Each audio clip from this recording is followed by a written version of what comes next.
Greetings, roller coaster fanatics, and welcome out to a Fanatic list. It's been a while since we've done a Fanatic list. I thought we would do one. We haven't done a true Fanatic list in a long time. So let's get started. I'm going to start doing Fanatic lists on basically the parks that I've been hitting lately. Let's do one on Cedar Point. I haven't done that one yet, and I've been to this park a couple of times now, so I feel like I have I've ridden the coasters a lot, that I am able to put out a nice Fanatic list for you. And basically, if you don't know what a Fanatic list is, it's basically where I jot down a list of roller coasters. They are not in a particular order. There's not a top 10 list or a top 5 list of anything. It's just a list of roller coasters, and I'll basically say them randomly, and I'll basically give my overall thoughts about it. Basically, do I recommend it? How fun is it? What is the ride really based on? Like, stuff like that, you know? So, anyway, let's get started with the Fanatic list at Cedar Point.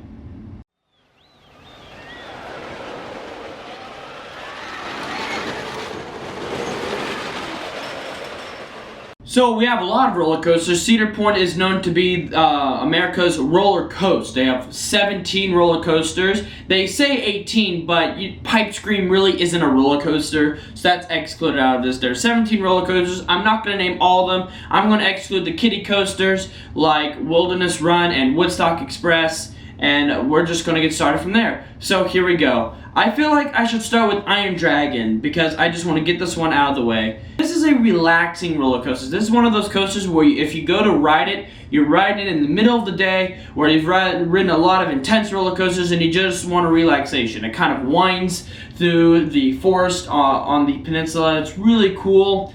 And then, of course, at the end you get a nice over-the-water feel, and it's really nice. It's a very fun family coaster, very relaxing too, so you don't have to worry about getting braceful for like something like the Bat at Kings Island, where it would be very intense. This is something very nice and slow and very relaxing. And on the topic of family roller coasters, let's go on to Cedar Creek Mine Ride.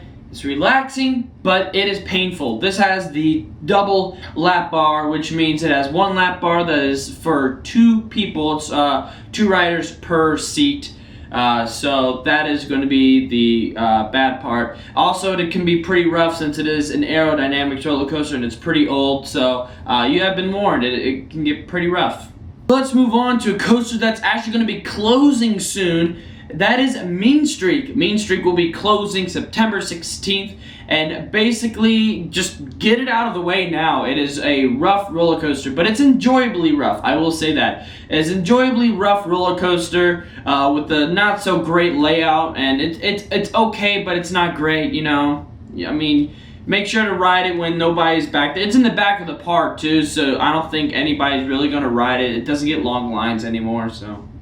Alrighty, on the topic of Woodies, let's move on to the classic Woody, Blue Streak. Blue Streak is a classic Woody with some nice pops of airtime. The front is more preferred since you get more airtime there. In the back, you're not really going to get any airtime.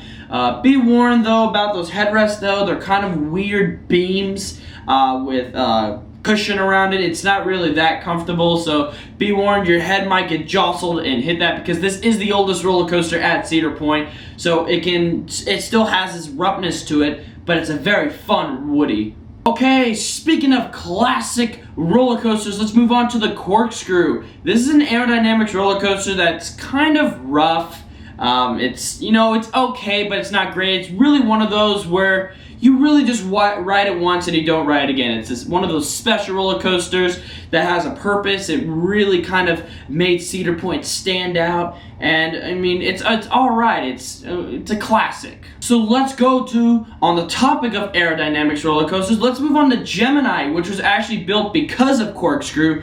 Gemini is, in my opinion, the best aerodynamics coaster there. I know there's another one that I'm about to talk about that is arguably better, but depending on where you are, you'll either find Gemini better, or what I'm saying is basically Magnum XL 200 better. Gemini is very smooth. For an aerodynamics roller coaster, this is probably one of the smoothest aerodynamics coasters, up there with Tennessee Tornado.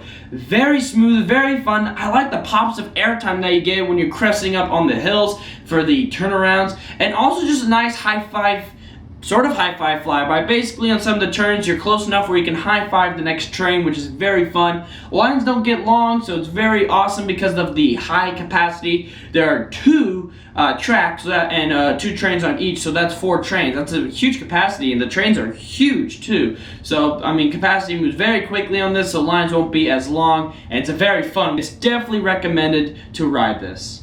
So the other coaster I was talking about is Magnum XL200. This thing is a very interesting coaster. Of course, it was the first coaster to break the 200-foot barrier. It was the first shot in the Coaster Wars. And overall, it's very interesting. I've only ridden in the front row, and I've been told that you don't want to ride this in the front row because then you'll get the thigh crush element. So you're not the only one, Sky Rush, don't worry. I've heard that it's more towards the back where you get but not as painful airtime, and it's just as fun. Not all the way in the back, but closer to the back. I'm just going to give it off my experience in the front row. I mean, it's okay. This is definitely a rough ride. It's pretty bumpy in the front. You can definitely feel it, especially on that turnaround. You can easily feel all the bumps in there. Now, the airtime is alright. I've had one good experience and one bad experience. The good experience, I thought the airtime was phenomenal. It was great. The bad experience, it was very painful. I think I came off with a nice little scarring afterwards of where the lap bar used to be, because this is not a very fun lap bar. It's just like a metal beam that goes right across. It doesn't even go all the way down. It just kind of lays a little bit above your legs, and sometimes the ride operators push it down further, and no, no. So anyway, we are done with the aerodynamics roller coasters at this park. Let's move on to some inverted coasters. Let's start with Wicked Twister.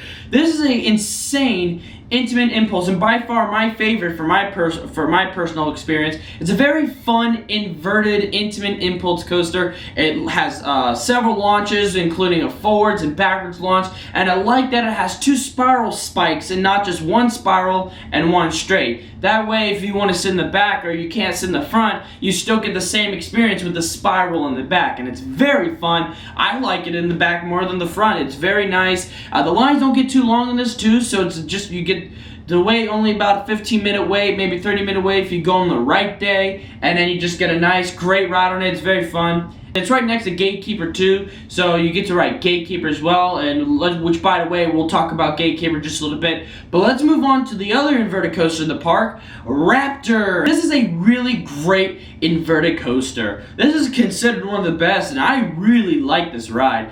It's very fun. It's very intense. Now, here's the thing. I know there's this weird meme going on, but it's actually true. Most B&M inverted coasters are the best in row 6. No, that is not a meme. No, no, no, no. It's a really fun roller coaster. This thing is very intense. It's got some great inversions, and yes, if you're closer to row 6 or in the back, it's very, very fun. And even if there is one little problem with this coaster, and is that I noticed towards the back anyway, actually, after the Cobra Roll, before you go into the Helix, there's this one turn where it actually can jostle your head into the restraints, so just be warned. And yes, lines get very long on this ride, so either ride it as soon as possible or wait till later as the day goes and more crowds move to the back of the park and the line's not so long, because the line get really long since it's like right up there with Gatekeeper in the front of the park.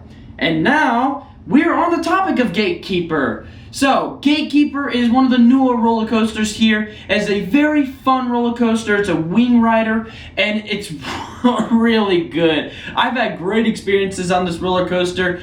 First of all, it has some great hang time on the first inversion when you're hanging up there for so long. It's really awesome, and all the inversions here are excellent. They go through one by one. It really shows the intensity. Of course, the main element are those keyholes. Those keyholes just stand out. They're very awesome. They really give you a breathtaking view when you first enter the park. You're greeted with that roller coaster going over the keyholes, and it's very fun at night when those keyholes are lit up with blue lighting and you get to go through them at night. It's just so much fun, and lines are not as long as they used to be. Of course, when this opened, it was packed with lines. But as of now, the lines have gotten shorter, where even if you go ride it first thing in the day, the line shouldn't be too bad. But do recommend to kind of go later throughout the day. Alrighty, so let's move on to one of the granddaddies of the park. Let's move on to Top Thrill Dragster. First of all, great short and sweet ride. Very awesome from start to finish. Gives you a nice 120-mile-per-hour launch of 420 feet and then straight back down with a nice twist. Very fun. It's a great roller coaster. Could be longer, but it's nice for what it has given us. And yes, this thing breaks down often, I think it breaks down like 3 to 5 times a day, maybe even more. Just breaks down often, and lines are always long, so you gotta kind of time it right, or just suck it up and wait in the long line, because no matter what, this thing will have a line. Or get there before it opens. If you have a platinum pass or gold pass, use it to your advantage, because usually you can get throughout the park and wait for the ride to open, and then you'll be able to ride the roller coaster. Speaking of short and sweet, let's move on to the newest roller coaster. Let's move on to Valravn, which is a B&M dive coaster with the stats. It's the tallest B&M dive coaster. It's the longest and fastest as well. And it's a very interesting coaster. First of all, beware, this thing is already going to have long lines. Even if you use that platinum or gold pass, it's going to be about 105 to 120 minute long line. When I was there, it was full queued up on a Wednesday. So be warned, you're going to have to either suck it up or just really find the perfect day to go on this ride, because it's a long wait and it's not a worth it experience. I would rather go wait in the 15-minute line at Griffin and Busch Gardens Williamsburg than ride this and wait in the long line. But if there was not as long of a line, then it would be nice.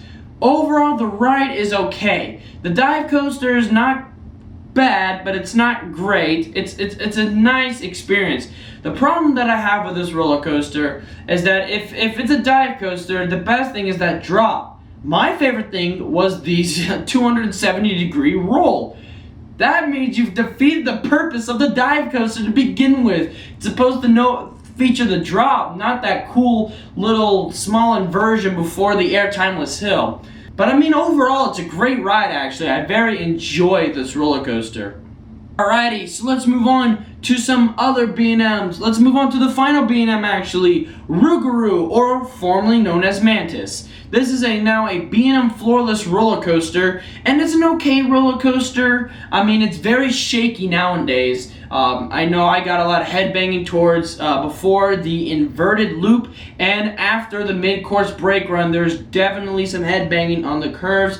And you can kind of tell that every once in a while, when you get some forces, you feel like they're not meant for a floorless coaster. It's meant for the stand-ups, you know, to get the feeling in your legs. And you don't want to feel that when you're sitting down. Like, trust me, you will find out that there are some spots on this coaster that just don't feel right.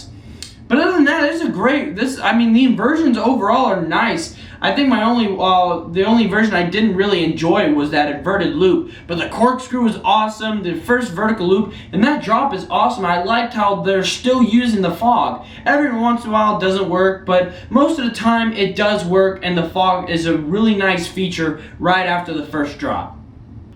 Okay, we are down to our final 2 roller coasters, Millennium Force and Maverick. Let's go with Millennium Force.